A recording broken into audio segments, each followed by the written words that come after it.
बिस्मिल्लाह रहमान रहीम। अस्सलाम वालेकुम दोस्तों।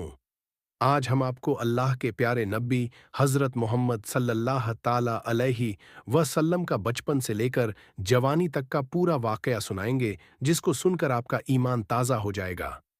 इसलिए आपसे रिक्वेस्ट है कि वीडियो आखिर तक ज़रूर देखिएगा दोस्तों। पहले अरब के कबीलों का जाहिर रिवाज था। हर कबीले का अपना अपना मजहब था और उन सब के देवी देवता भी अलग अलग थे। कोई मूर्ति की पूजा करता था तो कोई आग की। यहूदियों और ईसाइयों के भी कबीले थे और वह भी मजहब के बिगाड़ के शिकार थे। उस वक्त लोग अल्लाह को छोड़कर इंसानों और पेड़ पहाड़ों की पूजा करने में लगे हुए थे। पूरे अरब में दंगा फसाद आम था। औरतें और बच्चे महफूज नहीं थे। लोगों की जान और माल की हिफाजत की कोई गारंटी नहीं थी।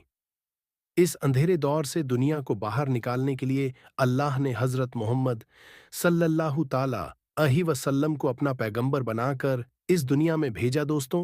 हुजूर सल्लल्लाहु ताला अलैहि वसल्लम 12 रब्बीउल अव्वल 571 ईस्वी में पीर के दिन और सुबह सादिक यानी फज्र के वक्त मक्का में पैदा हुए। आपके पैदा होते ही आपके दादा अब्दुल मुतब्बल लिस्ट के लोगों की दावत की। लोगों ने आकर आपके दादा से पूछा कि आपने इनका नाम मोहम्मद क्यों रखा है। तो आपके दादा ने जवाब दिया कि मैं चाहता हूं कि मेरे पोते पर इस्लाम का असर पड़े। और आपकी वालिदा सैयदा आमना ने आपका नाम अहमद रखा। दोस्तों, पैगंबर हजरत मोहम्मद मुस्तफ़ा सल्लल्लाहु ताला अलैहि वसल्लम जब पैदा हुए तो आपकी खतना पहले से ही की हुई थी और आपकी आंखों में सुरमा भी लगा हुआ था और आपका तमाम बदन पाकीज़ा था। जब आपके दादा अब्दुल मुत्तजिब ने अपने पोते को खतनाशुदा और नाफ कटा हुआ पाया तो वह बहुत ज्यादा खुश हुए और फरमाया कि मेरा पोता बड़ी निराली और बड़ी शान वाला होगा। और यही नहीं, जब आप सल्लल्लाहु ताला अलैहि वसल्लम पैदा हुए तो आपकी मुट्ठी मुबारक भी बंद थी, मगर शहादत वाली उंगली आसमान की तरफ उठी हुई थी और ऐसा लग रहा था जैसे खुदा की वहदानियत का इकरार कर रही है। दोस्तों, जब हजरत मोहम्मद सल्लल्लाहु ताला अलैहि वसल्लम पैदा हुए तो उस वक्त अरब में यह रिवाज हुआ करता था कि शहर के बड़े लोग अपने बच्चों को दूध पिलवा के लिए और पलने बढ़ने के लिए देहातों में भेज दिया करते थे, ताकि गांव देहात की खुली हवा में रहकर उनका बच्चा खूब सेहतमंद बने। क्योंकि दोस्तों, उस जमाने में गांव देहात का मौसम शहरों के मुकाबले ज्यादा साफ सुथरा और ज्यादा अच्छा हुआ करता था। इसी वजह से गांव देहात में पले बच्चे ज्यादा सेहतमंद और मोटे ताजे हुआ करते थे दोस्तों। इसी रिवाज के मुताबिक पैगंबर हजरत मोहम्मद सल्लल्लाहु ताला अलैहि वसल्लम को भी मक्का से दूर तायफ के करीब एक इलाका है जहां बनी साद कबीला रहता है, वहां ले जाया गया और एक दाई को सौंप दिया गया जिसका नाम दाई हलीमा था। और वह बनी साद कबीले से थी, इसलिए उनको हलीमा सादिया भी कहा जाता है। दोस्तों, दाई हलीमा बहुत गरीब घराने से थी, इसलिए उन्होंने आप सल्लल्लाहु ताला अलैहि वसल्लम की परवरिश का जिम्मा लिया, यह सोचकर कि 2 साल इनकी परवरिश करूंगी तो उसके बदले में मुझे कुछ माल मिल जाएगा ताकि उससे उनकी जिंदगी का गुजर बसर अच्छी तरह से हो सके।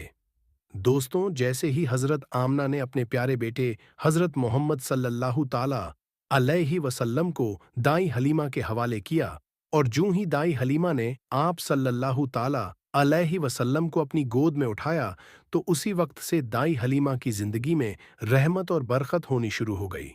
दोस्तों, उस वक्त अरबों में यह रिवाज था कि बच्चे की परवरिश का जिम्मा 2 साल का हुआ करता था और हर 6 महीने के बाद बच्चे को उसके घर वालों से मिलाना होता था।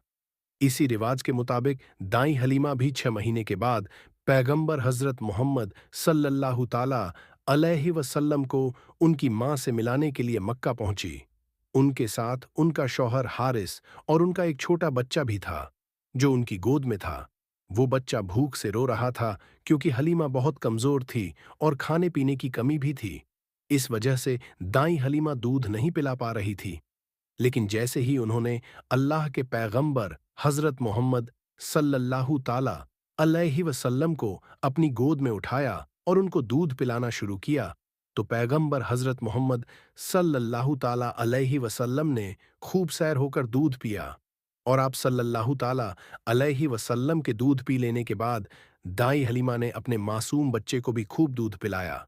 यह देखकर हलीमा परेशान हो गई कि यह क्या मामला हुआ। वह जब मक्का आ रही थी तो उनके पास दूध नहीं था, मगर जब से यह बच्चा उनकी गोद में आया है, तब से अल्लाह की तरफ से खास रहमतों का आना शुरू हो गया है दोस्तों। उसके बाद दाई हलीमा अपने शौहर हारिस और अपने बच्चे और पैगंबर हजरत मोहम्मद सल्लल्लाहु ताला अलैहि वसल्लम के साथ एक दुबली पतली सी ऊंटनी पर सवार हो गई। वह ऊंटनी जब बनी साद के कबीले से निकलकर मक्का की तरफ आई थी, तो वह बहुत सुस्ती से चलती हुई मक्का पहुंची थी।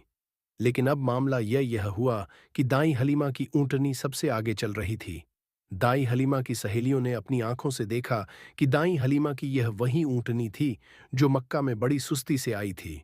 अब उस ऊंटनी को आखिर क्या हो गया कि वह अब बड़ी रफ्तार से चल रही थी। दोस्तों, यह नज़ारा देखकर दाई हलीमा की सहेलियां कहने लगीं, हलीमा, हम पर रहम करो, धीरे चलो क्या, यह वही ऊंटनी है जिस पर तुम मक्का आई थी।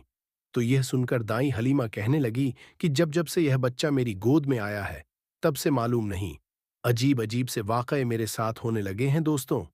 उसके बाद दाई हलीमा की जिंदगी में रहमतों और बरकतों का सिलसिला चलता रहा, और ऐसे करते करते 2 साल पूरे होने को आ गए, यानी कि बच्चे की परवरिश का जिम्मा पूरा होने को आ गया। जो एग्रीमेंट हुआ था वह पूरा हो रहा था। खैर और बरकतों का सिलसिला दाई हलीमा